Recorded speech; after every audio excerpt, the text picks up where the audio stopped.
guys, so today I'll be showing you 2 easy nail designs for the summertime, and I know I've been gone for a while, so if you guys want to get a little update on what's been going on, just look down below. So without any further ado, let's get started. For look number 1, I have a beach-inspired look, and I thought it was really cute, and it was super easy to do. It's not really like a long design, but the things you'll need for this design are just a blue color that reminds you of the ocean. Mine is just Disco Brights. You'll also be needing a white. Mine is by Sally Hansen, as usual. You're also going to be needing a color of a sea star. I just used a orangey kind of red color by L'Oreal. And then you're also going to be needing your top coat, and mine is just by Essie. Lastly, for nail polish, you're just going to be needing a taupe color, and mine's just like the sandy color by Ulta. And for tools, you're going to be needing a makeup sponge. You can buy these at Ulta. They're pretty cheap. I mean, not hard to find.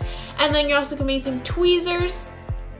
And you're also going to be needing a dotting tool, and if you don't have one, an alternative is a bobby pin. I've showed you this in my DIY breast cancer nails. It's super easy to do. So to begin with, you just want to rip off your makeup sponge and then apply 2 coats of your white nail polish. And I was kind of in a rush when I was doing this, so it may look a little sloppy. I apologize.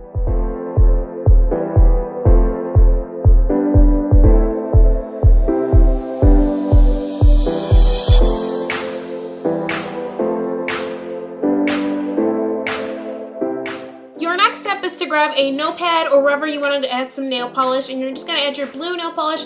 I preferably use a notepad because it's like so much cleaner and I can just rip it off when I'm done. And then using your tweezers and one of the little bits of your makeup sponge, you just kind of want to apply the blue on top of your white, and you want to make sure that your white is dry. You don't want to do this right away because then it's obviously going to be way sloppy and you're just going to have to do it again. And as you can see, I'm just kind of doing it in a half angle. And I'm not adding multiple coats because, for one thing, my blue's already dark enough, and I kind of don't want to do too many coats because then it won't really have that ocean feel, because you know how the ocean has some like white creases because it's clean. Basically, you just don't want to be too heavy when you're adding your blue.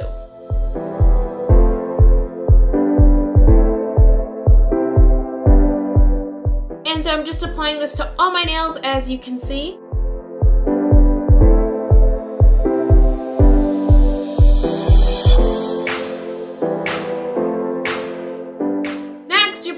Going to be doing the same step over again, except with a different sponge, and this time you're going to be using your sand color or your taupe color, and you're going to be applying it in what's left of your nail. So you're basically just going to cover up the white part, and on this part I strongly recommend that you are like pretty light about it. I just use the same sponge with like the first dip for like basically I think maybe all my nails, or I might have dipped it again, but you know, a little bit goes a long way because the lighter it is, the more it'll look like sand. Because if you add another coat of taupe, it's just gonna look like, you know, taupe itself, and that's not what you want to go for.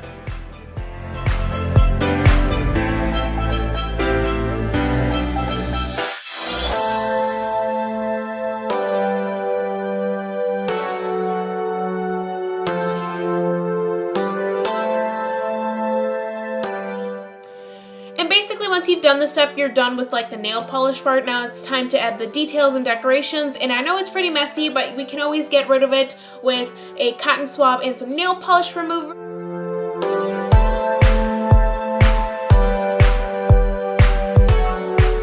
Now moving on to the next step, you're just going to be dipping your dotting tool into the color that you chose for your sea star, and I'm just going to be drawing a sea star on my thumb and my ring finger.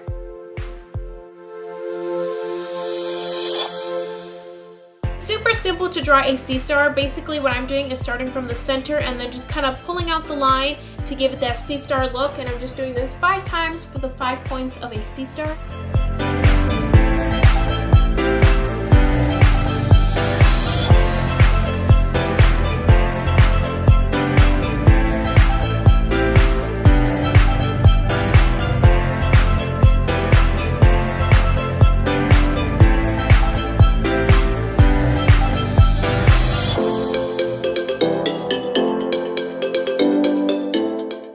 Just apply some of your favorite top coat. So far I've been really loving this Essie No Chip. It's really light and I love it.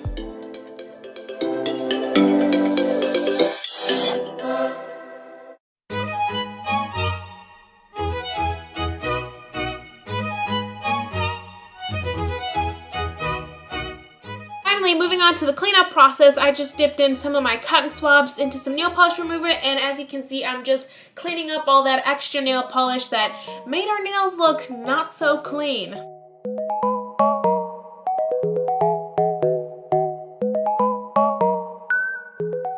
Basically wraps up look number 1. I hope you guys found it easy and really cute to do. So without any further ado, let's move on to look number 2.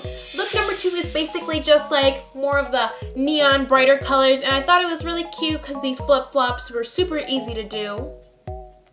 For look number 2, you're just going to be needing a neon orange, and I purchased mine at Jewel because they're kind of really hard to find. You're also going to be needing your white, and as I said before, mine is just by Sally Hansen. And then you're going to be needing a black, which as you can tell is by Sally Hansen. And then you're going to be needing a makeup sponge. You can just use the same one from the beginning. And you also want it to be ripped in pieces. And you're also going to be needing a nail striper. But an alternative for that is just a toothpick, and then you can just dip it into your white. But I highly recommend you get a nail striper. It literally makes your designs much better and easier. So you want to start off with your 2 coats of white, and then you want to cut out your makeup sponge according to the height of your thumb. It doesn't have to be 100% perfect, but as you can see, I cut it to the height and actually some of the width.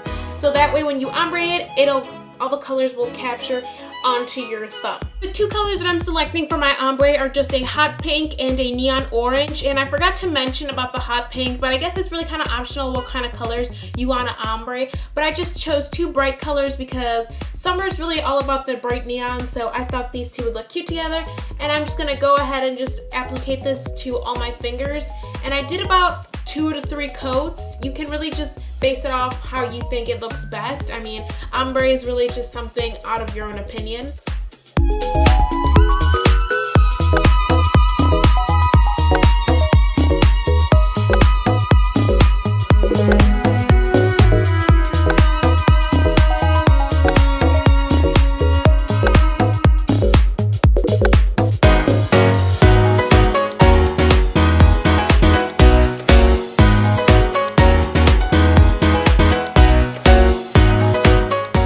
Once you have completed this first step, the next thing you want to do is using your nail striper. You just want to stripe on top of the ombre 3 lines, and I just did 3 for all of them, but you can do more if you'd like. Honestly, nail strippers are a lifesaver. They make doing stripes on nails so much easier and faster and less complicated. I mean, of course you can do it with a toothpick. That's what works best for you. I mean, it's basically all about finding what's easier for you to work with. I mean, I found out that nail strippers are personally really easy for me to work with, a little bit more less complicated than toothpick. But if you can't find a nail striper, I would stick with the toothpick. It's probably like the best alternative you can go for.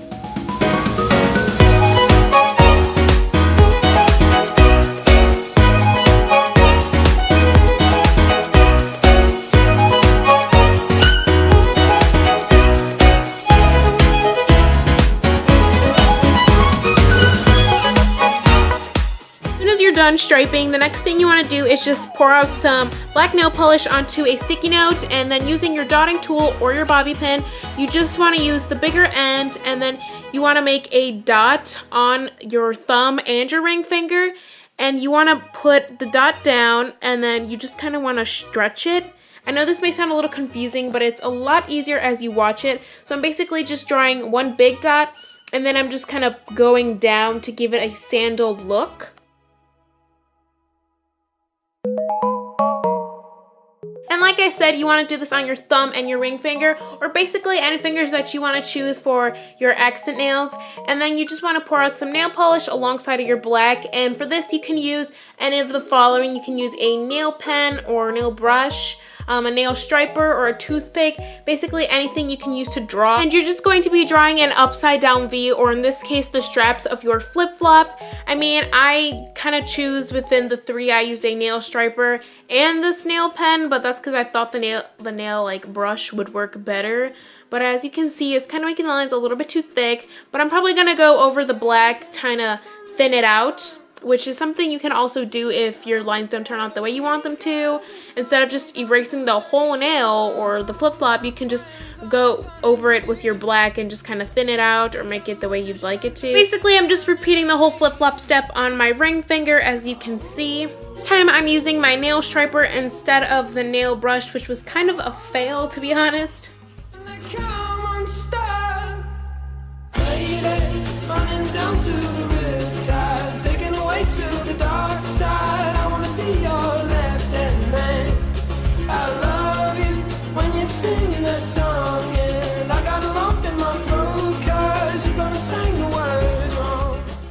And then you basically just want to add your top coat and you're done with both of the designs. I hope you guys enjoyed them. As always, don't forget to let me know in the comments box below which one was your favorite nail design, look number 1 or look number 2. I would definitely love to hear your thoughts. And thanks so much for watching. I will talk to you guys soon. Bye.